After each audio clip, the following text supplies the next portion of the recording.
Eh, Assalamualaikum warahmatullahi wabarakatuh. Sebelumnya perkenalkan nama saya Nun Nugraha sebagai moderator dari kelompok satu.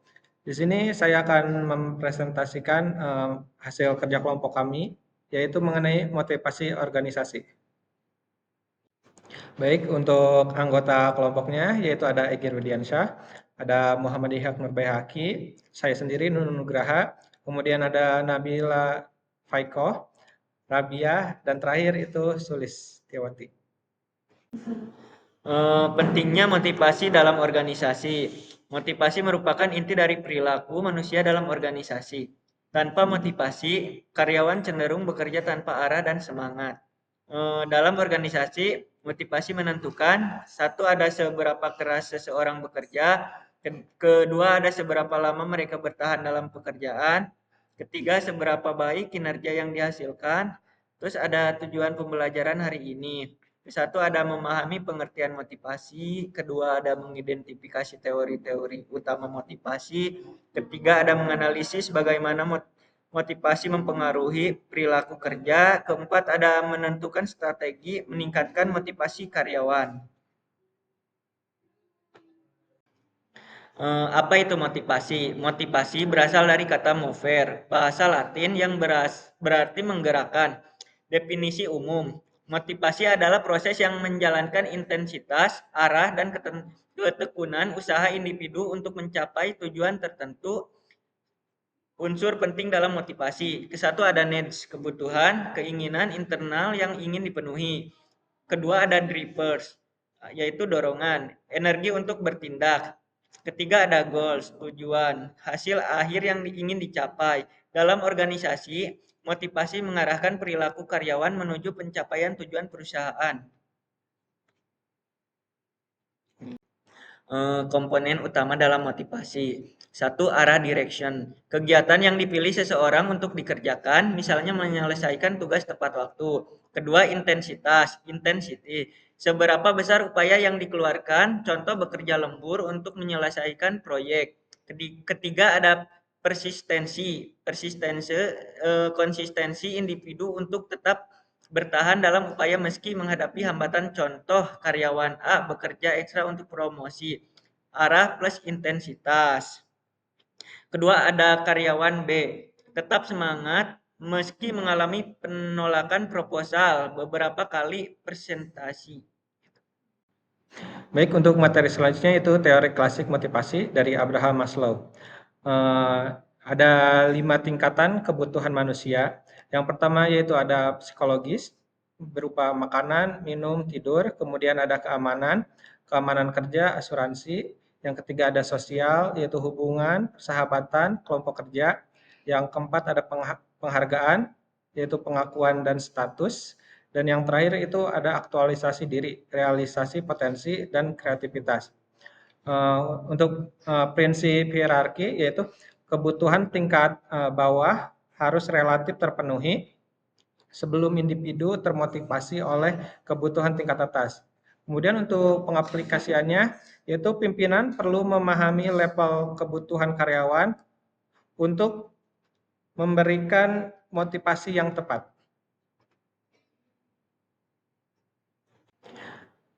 Baik, yang berikutnya yaitu faktor yang mendorong kepuasan dan ketidakpuasan. Fredrik Herzberg mengelompokkan dua faktor utama. Yang pertama yaitu ada faktor higienis, tidak menimbulkan motivasi langsung, tapi jika tidak dipenuhi menimbulkan ketidakpuasan. Untuk contohnya yaitu ada gaji, kondisi kerja, hubungan antar pegawai. Faktor yang kedua yaitu faktor motivator, mendorong kepuasan dan meningkatkan motivasi. Untuk contohnya yaitu ada pencapaian, pengakuan, tanggung jawab, dan pertumbuhan. Untuk implikasinya yaitu memenuhi faktor higienis saja tidak cukup, organisasi juga perlu memberikan faktor motivator. Baik, yang berikutnya itu motivasi berdasarkan harapan dan tujuan. Motivasi sama dengan ekspektansi dikali instrumentality dikali valence. Ekspektansi yaitu keyakinan bahwa usaha akan menghasilkan kinerja yang baik. Kemudian untuk instrumentality yaitu keyakinan bahwa kinerja yang baik akan menghasilkan imbalan. Dan terakhir untuk valence yaitu nilai subjektif terhadap imbalan tersebut. Untuk contohnya yaitu karyawan yang yakin bahwa kinerja keras akan menghasilkan hasil yang bagus dan menghasilkan bonus, kemudian motivasi yang tinggi. Materi selanjutnya yaitu keadilan sebagai pemicu atau penghalang motivasi. Yang pertama, individu membandingkan rasio input yaitu usaha, pengalaman, dan output yaitu gaji, pengakuan dengan orang lain. Yang kedua, jika merasa tidak adil maka timbul stres, lalu motivasi menurun. Yang ketiga, merespon terhadap ketidakadilan, yaitu ada mengurangi usaha, meningkatkan keluhan, dan meninggalkan organisasi. Yang keempat, keadilan penting untuk menjaga motivasi dan kepuasan kerja. Motivasi melalui penetapan tujuan. Tujuan yang spesifik, jelas, dan menantang dapat meningkatkan kinerja. Syarat yang efektif yaitu adanya umpan balik, karyawan terlibat dalam penetapan tujuan, dan komitmen terhadap tujuan. Contohnya, target penjualan bulanan yang menantang tetapi realistis akan memotivasi tim sales. Penguatan dan perilaku. Perilaku ditentukan oleh konsekuensi yang mengikutinya. 4 jenis penguatan. Yang pertama, penguatan positif, yaitu memberi hadiah setelah perilaku baik. Yang kedua, penguatan negatif, yaitu menghapus stimulasi negatif setelah perilaku baik. Yang ketiga, hukuman, memberi konsekuensi negatif untuk mengurangi perilaku buruk. Yang keempat, extinction atau penghilangan, pengabaian perilaku agar berhenti, aplikasi sistem intensif, bonus, dan teguran yang adil. Selanjutnya yaitu pengaruh lingkungan dan individu. Yang pertama adalah faktor internal, yaitu nilai pribadi, tujuan individu, dan kepuasan diri. Lalu yang kedua ada faktor eksternal yang mencakup lingkungan kerja yang kondusif, yang kedua kepemimpinan yang inspiratif, yang ketiga sistem penghargaan dan kompensasi. Dan yang terakhir adalah pentingnya memahami faktor motivasi per individu karena respon berbeda-beda. Selanjutnya yaitu cara-cara meningkatkan motivasi di tempat kerja. Dengan cara yang pertama, berikan penghargaan secara adil dan konsisten. Lalu yang kedua, libatkan karyawan dalam pengambilan keputusan. Yang ketiga, sediakan pelatihan dan pengembangan karir. Yang keempat, bangun komunikasi terbuka dan transparan. Dan yang terakhir, berikan tujuan kerja yang menantang namun realistis. Kemudian ada studi kasus motivasi di organisasi. Yang pertama contohnya perusahaan X mengalami penurunan motivasi karyawan. Masalahnya tidak ada kejelasan karir, reward tidak adil. Lalu solusinya berbasis teori dengan menggunakan goal settings teori untuk menetapkan target.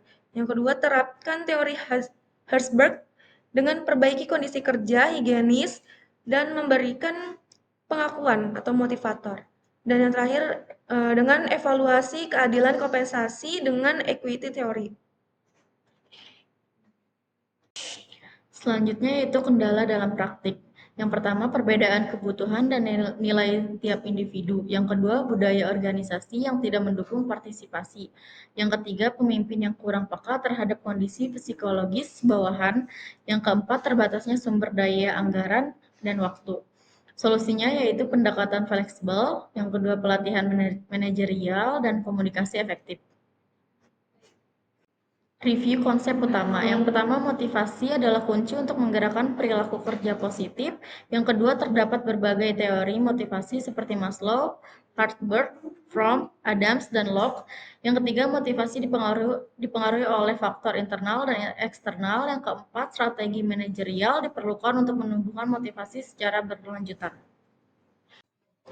Kesimpulan, motivasi merupakan komponen kunci dalam mendorong karyawan untuk bekerja secara optimal. Berbagai teori motivasi dari Maslow, Herbig, Fromm, Adam, hingga Locke dan Skinner menyediakan kerangka konseptual dan yang dapat mengaplikasikan dalam memperolah karyawan memahami terhadap kebutuhan keadilan, tujuan serta konsekuensi dari perilaku kerja akan membantu organisasi mencapai strategi motivasi yang efektif.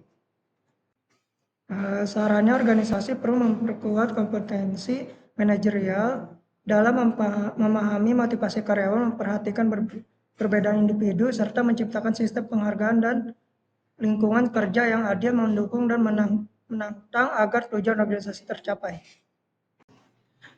Baik, sekian presentasi dari kelompok 1. Mohon maaf bila ada kesalahan dalam penyampaian materi. Saya tutup. Wabillahi taufiq wal hidayah. Wassalamualaikum warahmatullahi wabarakatuh.